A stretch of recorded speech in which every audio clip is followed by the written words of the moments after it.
Hey, it's Teneca. Thanks for coming back. Please like, share, and subscribe. Enjoy.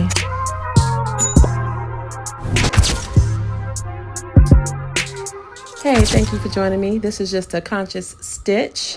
I hope you enjoy it. Thank you. Thank you, thank you.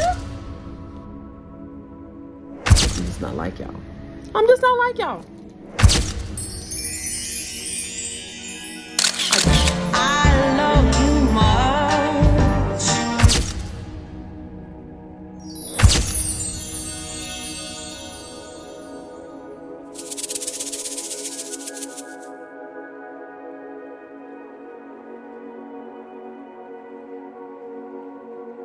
But then I end up going to the words of me so horny,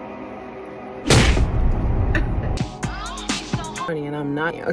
That's such a nasty word. I'm not feeling that during the full moon. At least in this moment, I'm not. I'm done talking about this. Don't try to make me talk about it. I don't want to talk to you about that, okay? I'm not, because I'm not. Not. Okay?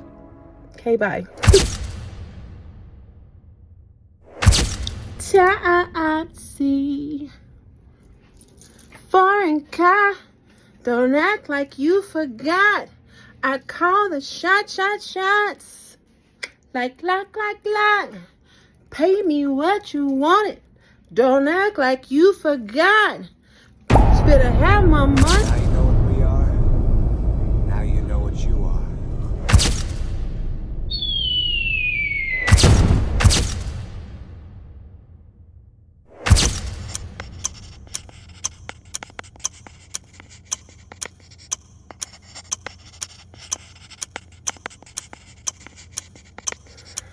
Nigga, yep, I'm a trophy. I'm like, oh really? Somehow a number that I haven't used in almost 2 years is being used. And also that's to anyone else. If you have received any solicitation from 405-996-0101, it is not me. But you don't believe it's true. More precious than silver, more precious than diamond rings or anything that I could give you. It wouldn't mean nothing. Initiation's over, Michael. This really does it no justice, really.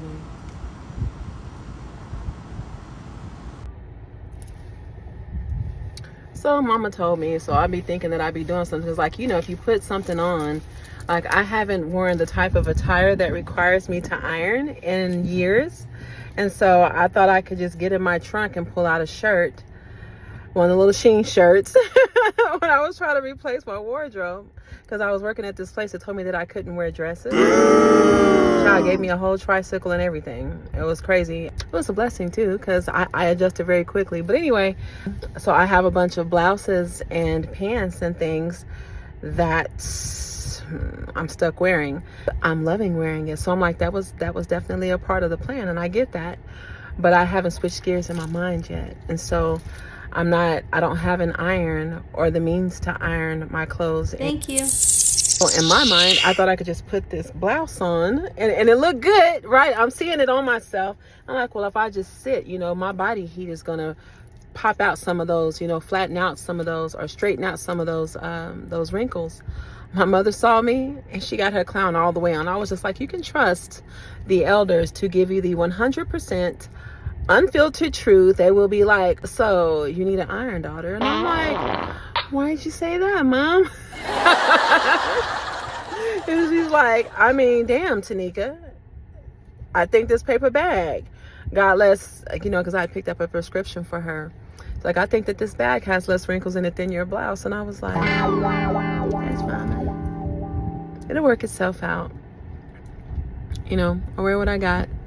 A lot of people chose to buy t-shirts and sweatshirts, and I'm just not a t-shirt type of girl. So I will buy a blouse, but I will say I haven't had anything that needs an iron in so many years. So I'll just listen to myself. Okay, I'm done.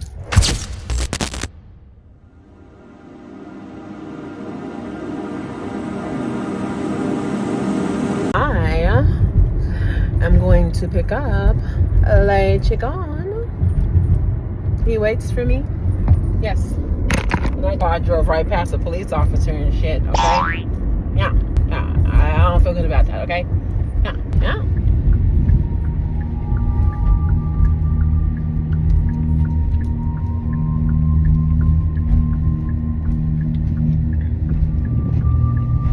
So I am almost there. Picking up Le Chicon. I hope the baby had a good time, a good day at school today. I remember whenever I was in middle school, I can't tell you all the ways I was insecure as a child, all the things that I thought about that didn't mean shit. Somehow I thought that people would know about the dysfunction in my family. I didn't think very highly of myself back then, and I completely expected the people around me to not respect me or value me, because the people who knew me personally, they didn't respect or value me. And so but I wasn't messing with anyone or projecting that to anyone. I was just very quiet, and I was to myself, and I was that intentionally so. And I kind of still move like that a little bit. The part about keeping to myself, I still move like that as far as keeping to myself. Okay, let me get in this parking space, y'all, because I'd hate to be talking to y'all and get this 500 points. Actually, I think it's a G when you hit a car. Like if you hit a pedestrian, it's 250. Well, certain pedestrians give you different point values.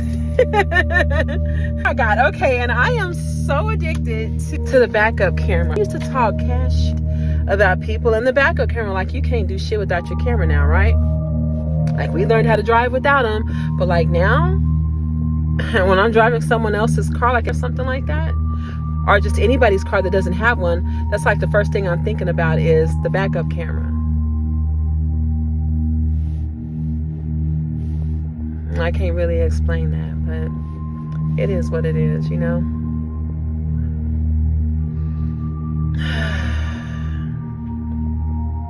I'll come back to it.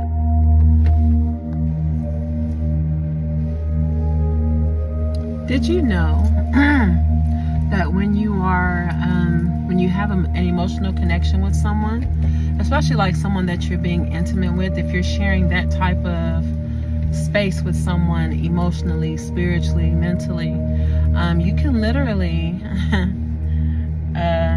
there are signs and symptoms about that kind of give you clues as to the true status of your relationship.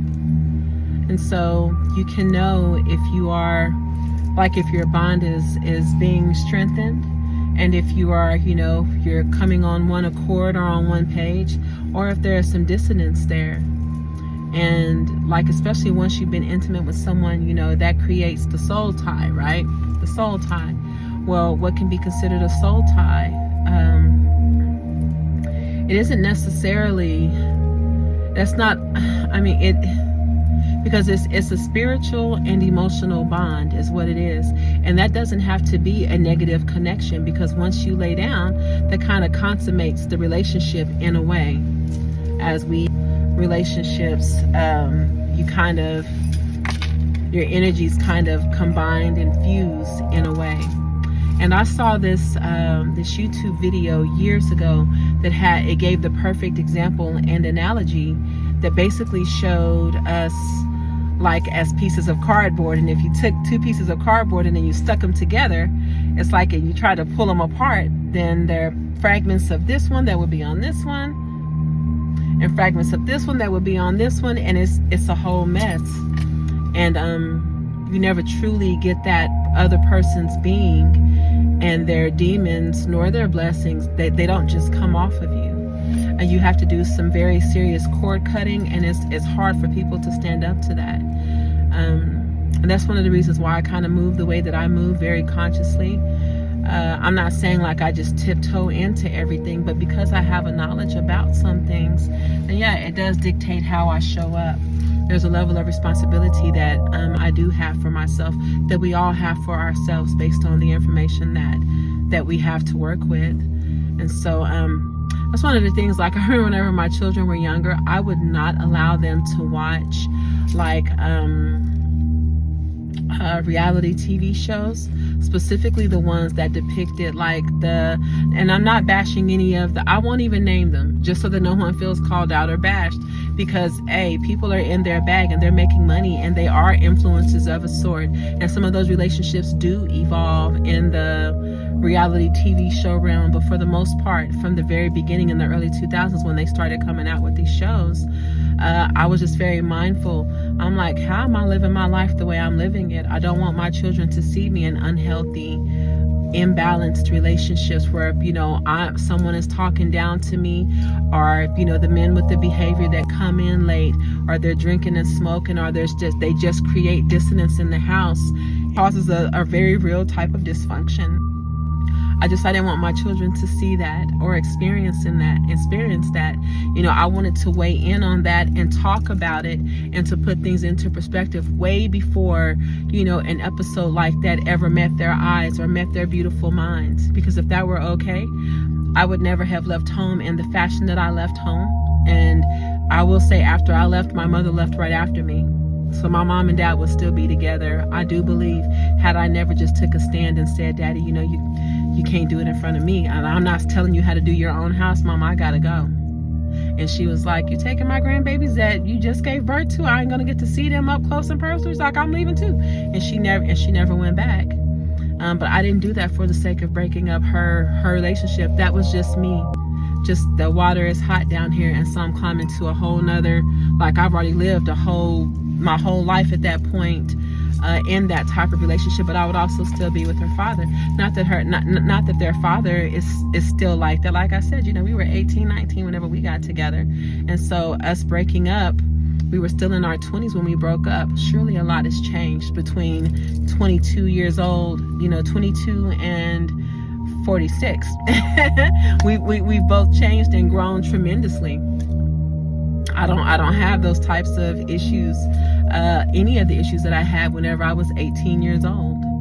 The things that can corrupt a relationship, that can break down a marriage, that can hurt someone else's ego and pride, or break someone else's heart just because I'm standing in my truth, whatever that is. You know what I mean? But I'm just saying, if I were willing to coexist in an environment like that is toxic, then there's so much of my struggle that I would never have had to endure, because I would still have had another a partner in my household living this life with me and going through the things that I went through, that I was kind of forced to go through alone, because the people that I was in relationships with, they were especially disrespectful to me.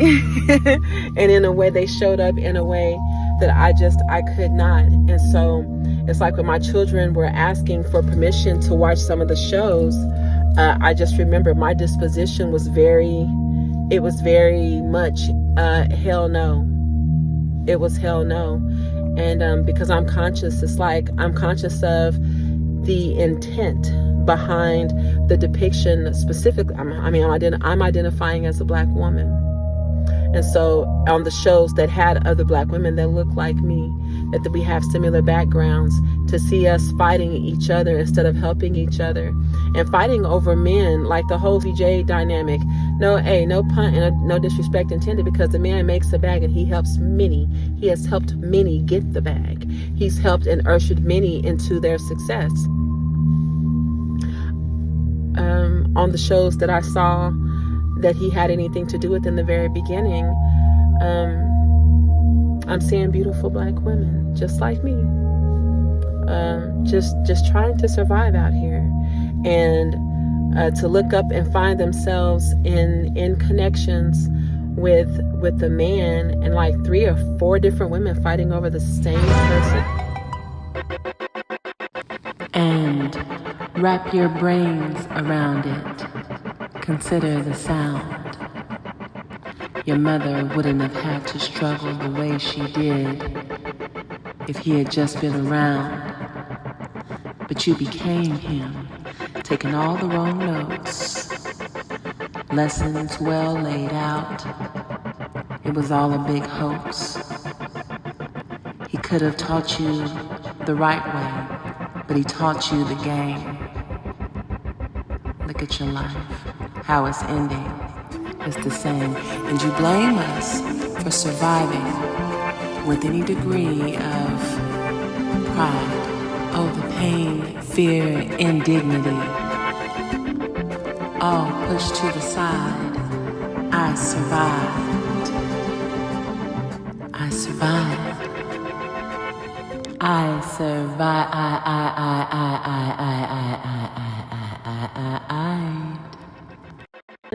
I'm not saying that was the thing, or that was like the overall theme of the shows that we were watching, or that my children were asking to watch, but it was something that all of the shows had in common. And I'm like, there are people on this planet that never go to the predominantly black side of town, and some people it is very juicy. It is very entertaining for people to be out and see that type of drama. It's never okay with me to see two people fighting, especially over some shit that clearly is a misunderstanding, but much less like there's not a misunderstanding. You intentionally meant to hurt this woman over this man that ain't shit to either one of you. He didn't choose either one of you. You're all options to him. And then to see those shows that depicted women, it's like I was conscious of that. I remember that I met Bernie Mac whenever we were over in Germany. This is like when the original Kings of Comedy, whenever they had joined together and they started that tour, and they came to Grafenwehr, Germany. I believe it was Grafenwehr. They came to Graf, and I remember going there, and I got to meet him and see him, and it was so hot, and he clowns so hard. He's like, I ain't coming back to this motherfucker. Y'all can't keep no air conditioning. Can't nigga get a fan? You know, he was clowning so hard. But I got to have a conversation with the Bernie Mac. I got to talk to him, and mind you, I'm just 18. And I was like, just thank you for coming over here. And I can only imagine, you know, the strain that's put on your family. People that I know that you probably want to see, that you miss, and you're out here earning the bag. You know, I didn't say bag back then. I was like, you're earning that money, making that dough for your family, and they're missing you and you're missing them. And I just want to encourage you, Mr. Bernie, to be, you know, to be good to yourself and to treat yourself well. And, you know, just because we're traveling, it doesn't mean that you're being treated well. And one of the things that he said to me was that he does miss his family. And as the children get older, then maybe they can come with him and travel with him. Obviously, it's not someone that I kept in contact with, or I touched base about that. Anyway, I'm just reflecting back on that. I'm just reflecting back on it. And like, I don't take those encounters lightly. They meant everything to me. Like, this is a conscious rant. I might have started off talking about dysfunctional families and shows, and the shows that promote and perpetuate and encourage said dysfunction. Because there are some of these relationships, and these women and men have evolved just as men and women on this planet, and in their relationships with each other. You know, people don't just stay the same. And I appreciate that. Anyway, okay, I'll come back in a minute. This is what I'm talking about now. Of course, that's probably going to change in like 10 minutes.